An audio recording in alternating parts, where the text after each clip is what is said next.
تعالوا نشوف السؤال الجميل ده. بيقول which of the following statements is false for optimal preoperative care. هو عاوز واحدة من دول false. تعالوا نشوفهم كده. volume loss should be promptly treated by large rapid intravenous infusions of fluid.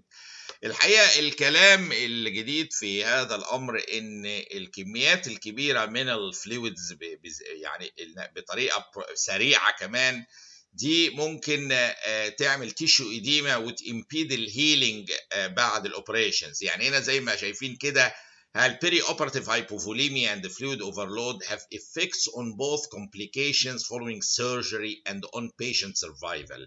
موضوع perioperative hypovolemia وازاي نكوركت it. Excessive intravenous fluid administration adds to tissue inflammation and edema formation في الأنسجة thereby compromising tissue healing. ولذا فإن الإجابة الخطأ هنا هي حتة إن volume loss should be promptly treated by large rapid intravenous. ما تبقاش يعني إيه التحرك large ورابid بالمنظر ده infusion of fluid preoperatively، لان ممكن دي تكونتريبيوت لتيشو اديما وتمبيد عمليه الهيلينج بعد الاوبريشنز. الحقيقه starvation needs to be combated وكوركت اي comorbidities ده ضروره. ما اعرفش يقصد ايه بهيلفول ميجرز كان بي تيكن. يس طبعا هيلفول ميجر يعني دي انا يعني استغربها اصلا في السؤال، ولكن في نهايه الامر هو الفوليوم لوس ما فيش داعي ان هي تبقى بالسرعه دي والكميات الكبيره بالحجم ده. ما هوش يعني ايه للضرر، لان if we exceeded the limits ودخلنا في زياده في الفلويد شويه تبص تلاقي حصل تيشو دي بقى امبيدنج الهيلينج بعد العمليه. زي ايه ما وصفنا كده. وفي معلومه مهمه قوي بالنسبه للستارفيشن والاكل لو ان carbohydrates given orally or intravenously have been shown to improve post-operative well-being and muscular strength and to attenuate insulin resistance. الأخيرة دي correlated مع prolonged length of hospital stay الانسولين ريزيستنس اللي بتحصل. فاعطاء كربوهيدرات في التغذيه ليهم من الحاجات الجيده جدا. ولذا لما بيقول starvation needs to be combated yes absolutely correct. هو هنا بيبحث على الاجابه الغلط اللي هي كانت السرعه الشديده في اعطاء فلويدز. قلنا بتعمل تيشو اديما وكونتريبيوت لمور انفلاميشن في التيشو وامبيد البروسيس اوف هيلينج داخل الانسجه.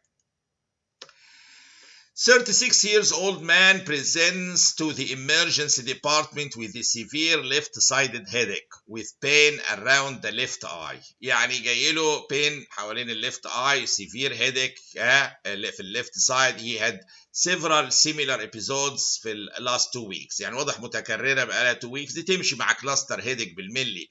lasting الابيزود حوالي ساعة تقريبا. الهيدكس are associated with runny nose. ده typical تيبيكال بتاعت الكلاستر هيدك اللي بيجي كلاستر يعني ورا بعض 2 ويكس مده حوالي ساعه كده اهوت وراني نوز ولاكريميشن. on examination there is redness وتيرنج في الليفت اي في لاكريميشن وتيرنج. What is the first line long term preventative management of cluster headache. هو شوفوا في الاكيوت اتاك بندي اكسجين للكلاستر هيدك دي احسن علاج له يقطعها الاتاك على طول. لكن ككرونيك يوز من اشهر ما يمكن النهارده في الاستخدام فيراباميل تحت الفيراباميل هو ده افضل حاجه لللونج تيرم بريفنشن للكلاستر هيدك. استابيلايز الممبرين شويه بتاع البلاد فيسلز وممكن يقلل معدلات الاتاك كلونج تيرم بريفنتيف مانجمنت اهو. الفيراباميل مع الكلاستر هيدك ما يتنساش ده في الكرونيك تو بريفنت الاتاكس. لكن في الاكيوت اتاك اوكسجين ثيرابي بفكركم.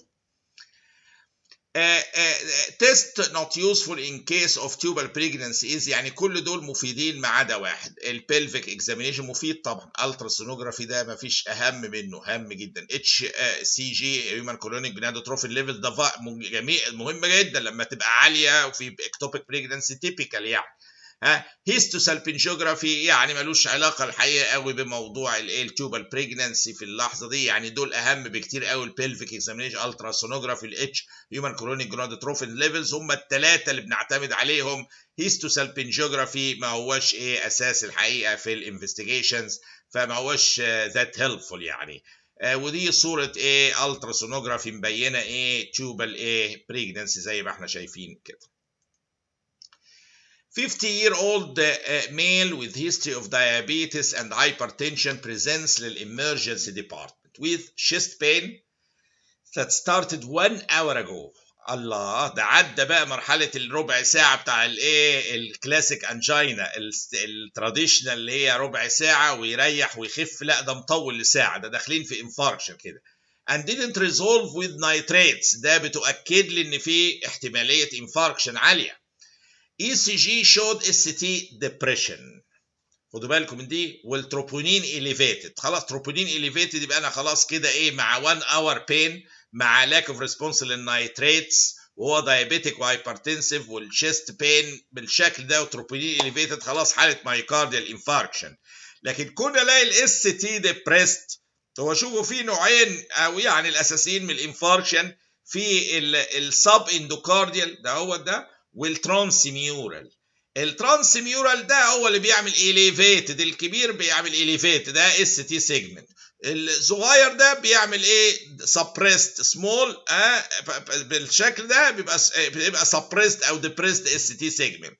هذه الكيس كان معاها ايه اس تي سيجمنت ديبريشن، يبقى دي مش ترانسميورال انفاركشن، دي سب اندوكارديال اللي هو بيسمى نون اس تي اليفيتد مايوكارديال انفاركشن. هو ليه انفاركشن؟ عشان اليفيتد تروبونين، يبقى في تكسير في المصل وطلع، اهو ده اللي بيجزم بالموضوع.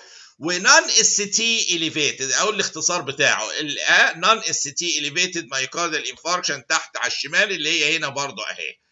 فده قلنا انفاركشن عشان التروبونين والكلينيكال فيتشرز دي، لكن هو الاس تي مش اليفيتد. ليه؟ لانها ما كانتش ترانسميورال، كانت سب اندوكارديال ايه اسكيميا بتيجي تيبيكال اهو، وادي الايه السب اندوكارديال اسكيميا بالشكل ده. depressed ST segment اقصد. Which of the following diseases is characterized by abnormal movements؟ مين من دول فيهم abnormal movements؟ يا ترى هانتنجتون ديزيز، روماتيك كوريا، باركنسون ديزيز؟ طبعا كل دول فيه بي ان سي ولا all of the above؟ يعني انا اختياري يقع على all of the above كلهم زي ما بقول فيهم. هانتنجتون ديزيز معروف، الكوريا الاوتوزومال دومينانت دي، الروماتيك كوريا معاها abnormal movements في الهاندز، والباركنسون ديزيز البيل رولينج ايه تريمورز المشهوره والابنورمال موفمنتس، والكوريا كوريو اثيتوتيك موفمنتس ايه المعروفه ايه عندنا. فكل دول بدون استثناء all of the above are ايه examples of abnormal ايه movements، سواء الروماتيك كوريا او الهانتنجتون ديزيز او الاوتوزومال دومينانت ده او باركنسون ديزيز اللي معاه بيل رولينج ايه تريمورز. ونشوف السؤال اللي بعد كده باذن الله.